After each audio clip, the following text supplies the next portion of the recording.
Europe. Europe 1. L'économie Facebook lance l'application Messenger Kids pour les enfants de 6 à 12 ans. L'objectif, c'est de créer un Internet pour enfants, un Internet sécurisé, sans violence, sans harcèlement ni pornographie. Alors... C'est une sorte de rêve. Oui, d'abord un petit commentaire. 6 ans, quand même, c'est un peu jeune pour se connecter. Ah oui. D'ailleurs, techniquement, pour se connecter à une messagerie à 6 ans, c'est compliqué parce qu'à cet âge-là, on sait à peine écrire. Ah oui, voilà.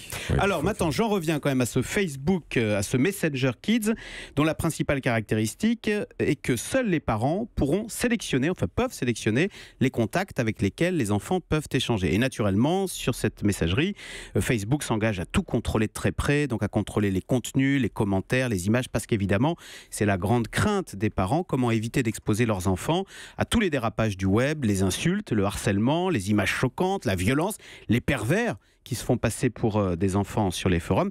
De toute façon, ce sujet est en train de monter de toutes parts. Emmanuel Macron également, lors de la journée contre la violence faite aux femmes, a demandé davantage de contrôle sur les contenus en ligne. Voilà, alors Emmanuel Macron a proposé de créer un super CSA qui serait capable de contrôler tout ça. Alors on lui souhaite bon courage, contrôler Internet. Néanmoins, il y a quand même une raison d'être optimiste dans cette histoire. C'est quoi ? Eh bien, c'est la mésaventure qui vient d'arriver à Google. Parce que Google, comme Facebook, avait lancé une version enfant de son site vidéo YouTube, qui s'appelle YouTube Kids. Et ce YouTube pour enfants, visiblement, n'était pas très bien contrôlé parce qu'il a laissé passer des contenus choquants, des dessins animés piratés, des versions très chaudes de Peppa Pigs, ou encore des commentaires pervers sur des photos de petites filles. Résultat, il y a eu un énorme scandale et tous les annonceurs se sont retirés de YouTube Kids, à savoir Mars, Adidas, Lidl, etc. Et ça n'a pas plu du tout à Google, qui a immédiatement réagi et qui a terriblement renforcé les contrôles. D'où ce petit espoir.